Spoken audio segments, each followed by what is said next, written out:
شروع اللہ کا نام لے کر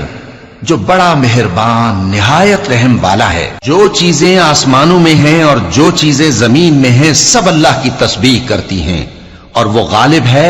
حکمت والا ہے۔ وہی تو ہے جس نے کفار اہل کتاب کو پہلی لشکر کشی پر ہی ان کے گھروں سے نکال دیا۔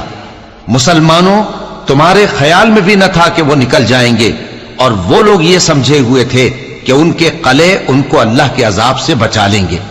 مگر اللہ نے ان کو وہاں سے آ لیا جہاں سے ان کو گمان بھی نہ تھا، اور اس نے ان کے دلوں میں دہشت ڈال دی کہ اپنے گھروں کو خود اپنے ہاتھوں اور مومنوں کے ہاتھوں سے اجاڑنے لگے۔ تو اے بصیرت کی آنکھیں رکھنے والو، عبرت حاصل کرو۔ اور اگر اللہ نے ان کے بارے میں جلا وطن کرنا نہ لکھ رکھا ہوتا تو ان کو دنیا میں بھی عذاب دے دیتا،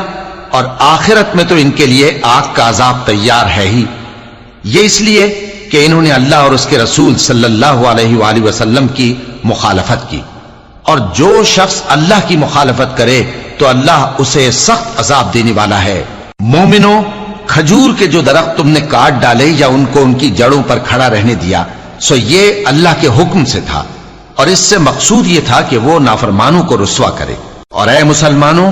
جو مال اللہ نے اپنے پیغمبر کو ان لوگوں سے جنگ کے بغیر دلوایا ہے اس میں تمہارا کچھ حق نہیں، کیونکہ اس کے لیے نہ تم نے گھوڑے دوڑائے نہ اونٹ، لیکن اللہ اپنے پیغمبروں کو جن پر چاہتا ہے غالب کر دیتا ہے، اور اللہ ہر چیز پر قادر ہے۔ جو مال اللہ نے اپنے پیغمبر صلی اللہ علیہ وآلہ وسلم کو بستیوں والوں سے دلوایا ہے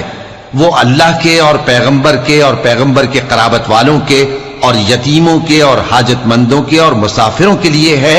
تاکہ جو لوگ تم میں دولت مند ہیں انہی کے ہاتھوں میں نہ گردش کرتا رہے، اور جو چیز تم کو پیغمبر صلی اللہ علیہ وآلہ وسلم دیں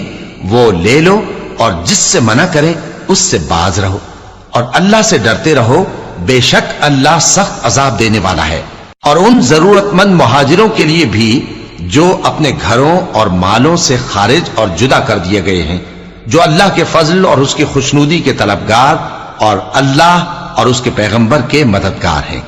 یہی لوگ سچے ہیں۔ اور ان لوگوں کے لیے بھی جو مہاجرین سے پہلے اس گھر یعنی مدینے میں مقیم ہیں اور ایمان میں مضبوط ہیں، اور جو لوگ ہجرت کر کے ان کے پاس آتے ہیں وہ ان سے محبت کرتے ہیں، اور جو کچھ ان کو ملا اس سے اپنے دل میں کچھ خواہش اور خلش نہیں پاتے، اور ان کو اپنی جانوں پر مقدم رکھتے ہیں خواہ وہ خود بھی فاقے سے ہوں۔ اور جو شخص خود غرضی سے بچا لیا گیا تو ایسے ہی لوگ بامراد ہیں۔ اور ان کے لیے بھی جو ان مہاجرین کے بعد آئے اور دعا کرتے ہیں کہ اے پروردگار ہمارے اور ہمارے بھائیوں کے جو ہم سے پہلے ایمان لائے ہیں گناہ معاف فرما، اور مومنوں کی طرف سے ہمارے دل میں کینہ و حسد نہ پیدا ہونے دے، اے ہمارے پروردگار تو بڑا شفقت کرنے والا ہے، مہربان ہے۔ کیا تم نے ان منافقوں کو نہیں دیکھا جو اپنے کافر بھائیوں سے جو اہل کتاب ہیں کہا کرتے ہیں کہ اگر تم جلا وطن کیے گئے تو ہم بھی تمہارے ساتھ نکل چلیں گے، اور تمہارے بارے میں کبھی کسی کا کہا نہ مانیں گے، اور اگر تم سے جنگ ہوئی تو تمہاری ہی مدد کریں گے، مگر اللہ ظاہر کیے دیتا ہے کہ یہ جھوٹے ہیں۔ اگر وہ نکالے گئے تو یہ ان کے ساتھ نہیں نکلیں گے، اور اگر ان سے جنگ ہوئی تو یہ ان کی مدد نہیں کریں گے، اور اگر مدد کریں گے بھی تو پیٹ پھیر کر بھاگ جائیں گے، پھر ان کو کہیں سے بھی مدد نہ ملے گی۔ مسلمانوں، تمہاری ہیبت ان لوگوں کے دلوں میں اللہ سے بھی بڑھ کر ہے، یہ اس لیے کہ یہ سمجھ نہیں رکھتے، یہ سب جمع ہو کر بھی تم سے نہیں لڑ سکیں گے مگر بستیوں کے قلعوں میں پناہ لے کر یا دیواروں کی اوٹ سے۔ ان کے آپس میں بھی بڑی لڑائی رہتی ہے، تم خیال کرتے ہو کہ یہ اکٹھے ہیں، حالانکہ ان کے دل پھٹے ہوئے ہیں، یہ اس لیے کہ یہ بے عقل لوگ ہیں۔ ان کا حال ان لوگوں کا سا ہے جو ان سے کچھ ہی پیشتر اپنے کرتوت کی سزا کا مزہ چکھ چکے ہیں، اور ان کے لیے دکھ دینے والا عذاب تیار ہے۔ منافقوں کی مثال شیطان کی سی ہے کہ انسان سے کہتا رہا کہ کافر ہو جا، پھر جب وہ کافر ہو گیا تو کہنے لگا کہ مجھے تجھ سے کچھ سروکار نہیں، مجھ کو تو اللہ رب العالمین سے ڈر لگتا ہے۔ تو دونوں کا انجام یہ ہوا کہ دونوں دوزخ میں جائیں گے، ہمیشہ اس میں رہیں گے،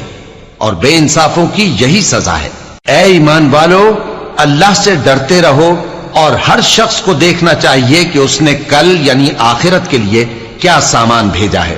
اور ہم پھر کہتے ہیں کہ اللہ سے ڈرتے رہو،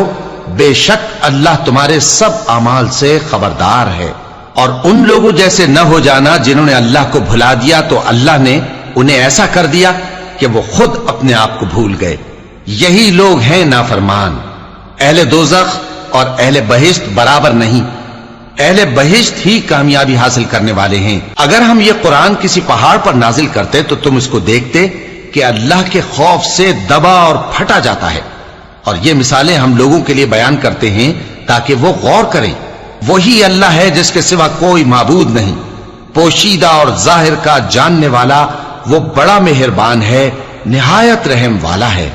وہی اللہ ہے جس کے سوا کوئی عبادت کے لائق نہیں، بادشاہ حقیقی، ہر عیب سے پاک، سلامتی دینے والا، امن دینے والا، نگہبان، غالب، زبردست، بڑائی والا۔